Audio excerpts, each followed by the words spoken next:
Salut à tous et bienvenue.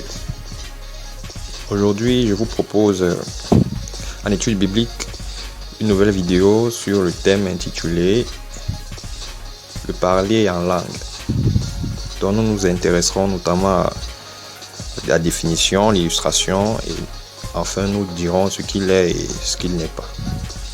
Donc merci de rester jusqu'à la fin et bonne étude.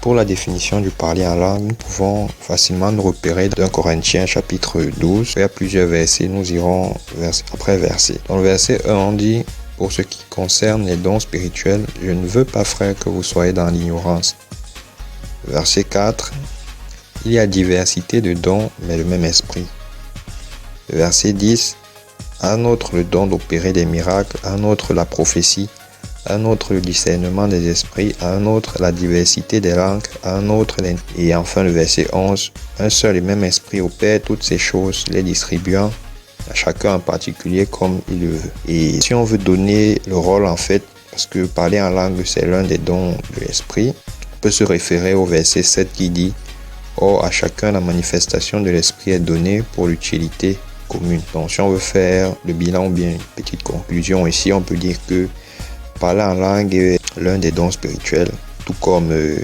don de guérison, de miracle, et que en fait il est donné non pas pour s'édifier soi-même, mais pour la communauté, pour le bien de la communauté, selon l'utilité, et il est accordé par le Saint-Esprit, selon la volonté du Saint-Esprit. Donc voilà pour ce qui est de la définition. Bon, maintenant, en guise d'illustration, afin de comprendre comment se manifeste le parler en langue. Comment est-ce que ce don se manifeste en fait? On va lire dans le livre de Actes, le chapitre 2. Je commence à partir du premier verset. Il est écrit, le jour de la Pentecôte, ils étaient tous ensemble dans le même lieu. Verset 4. Et ils furent tous remplis du Saint-Esprit et se mirent à parler en d'autres langues, selon que l'Esprit leur donnait de s'exprimer. Or, il y avait en séjour à Jérusalem des Juifs, hommes pieux de toutes les nations, qui sont sous le ciel. Au bruit qui eut lieu, la multitude accourut et elle fut confondue parce que chacun les entendait parler dans sa propre langue. Chacun les entendait parler dans sa propre langue. Dans sa propre langue. Ils étaient tous dans l'étonnement et la surprise. Et ils se disaient les uns aux autres, voici ces gens qui parlent, ne sont-ils pas tous galiléens?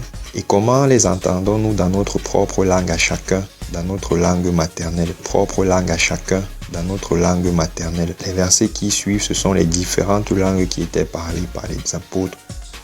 Parthes, Mèdes, Élamites, ceux qui habitent la Mésopotamie, la Judée, la Cappadoce, le Pont, l'Asie, la Phrygie, la Pamphylie, l'Égypte, le territoire de la Libye, voisine de Cyrène, et ceux qui sont venus de Rome, juifs et prosélytes. Verset 11, Crétois et Arabes, comment les entendons-nous parler dans nos langues des merveilles de Dieu? Ils étaient tous dans l'étonnement et ne sachant que penser, ils se disaient les uns aux autres, que veut dire ceci? Donc pour faire le récapitulatif en fait, comment on se manifeste, comment s'illustre dans ce don? Parler en langue, c'est parler différentes langues. Comme on a pu lire dans le verset 7, nous confirme que les apôtres étaient tous galiléens. Donc ils parlaient en galiléen et toute la multitude qui était réunie à Jérusalem entendait parler en sa propre langue. Donc c'est comme ça que se manifeste le parler en langue. Bon, s'il faut actualiser ça, je ne sais pas pour qu'on comprenne davantage. Disons que moi je cause le français. Et maintenant, face à moi, je n'ai pas des personnes qui comprennent le français, mais j'ai plutôt des personnes qui comprennent soit le boulou, soit les tonnes, soit le bamileke, soit bref, une diversité de langues. Et ces personnes, bien que je parle en français, m'entendent tous dans leur langue vernaculaire, leur langue qui leur sont propres. Donc c'est comme ça que se manifeste et c'est manifester le parler en langue. Généralement, on peut faire un constat, que ce soit dans les églises ou dans les maisons, nous observons souvent des personnes ou groupes de personnes qui effectivement parlent en langue. Mais au vu des versets et de l'illustration que la Bible vient de nous donner, on voit que c'est carrément l'opposé. Et c'est ce qui va nous amener à la dernière partie de notre vidéo sur ce qu'est le parler en langue et ce qu'il n'est pas. Donc pour cela, nous allons nous intéresser dans un premier temps au verset 2 du livre d'1 Corinthiens chapitre 14.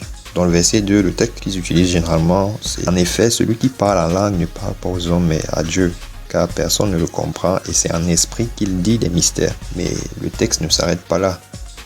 Parce que si nous lisons le texte comme nous allons le lire tout à l'heure, nous allons comprendre que Paul en fait est en train de décrier une pratique qui se passait déjà depuis l'ancienne église. Donc c'est pas quelque chose de maintenant. Progressons, nous allons lire les versets 5 à 17. Il est écrit: Je désire que vous parliez tous en langue, mais encore plus que vous prophétisiez. Celui qui prophétise est plus grand que celui qui parle en langue, à moins que ce dernier n'interprète pour que l'Église en reçoive de l'édification. Et maintenant, frères, de quelle utilité vous serais-je si je venais à vous parlant en langue, et si je ne vous parlais pas par révélation ou par connaissance ou par prophétie ou par doctrine? Verset 7. Si les objets inanimés qui rendent un son comme une flûte ou une harpe ne rendent pas des sons distincts, comment reconnaîtra-t-on ce qui est joué sur la flûte ou sur la harpe? Et si la trompette rend un son confus, qui se préparera au combat? De même, vous, si par la langue vous ne donnez pas une parole distincte, comment saura-t-on ce que vous dites, car vous parlerez en l'air? Si par la langue vous ne donnez pas une parole distincte, comment saura-t-on ce que vous dites, car vous parlerez en l'air? Quelque nombreuses que puissent être dans le monde les diverses langues, il n'en est aucune qui ne soit une langue intelligible. Aucune qui ne soit une langue intelligible. Si donc je ne connais pas le sens de la langue, je serai un barbare pour celui qui parle, et celui qui parle sera un barbare pour moi.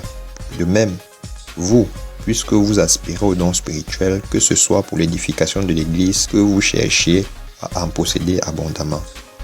C'est pourquoi que celui qui parle en langue prie pour avoir le don d'interpréter.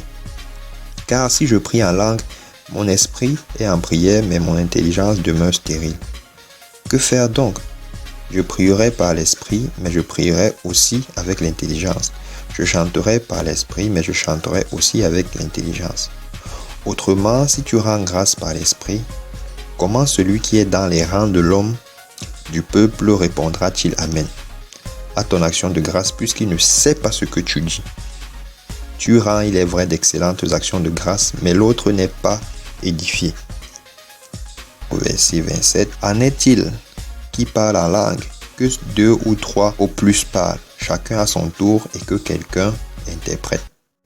Voilà donc de façon ramassée la pensée de Paul sur le don de parler en langue qui de son temps subissait déjà une contrefaçon. Il part d'un constat et il montre en fait les limites et ce qui doit être fait, ce qui ne doit pas être fait. Les moments de rembobinage que vous voyez dans la vidéo, ce sont des points forts sur lesquels nous devons nous appuyer et sur lesquels j'insiste vraiment parce que c'est nécessaire de le comprendre et essayer de contextualiser et non prendre juste un texte dans son contexte pour en faire un autre prétexte.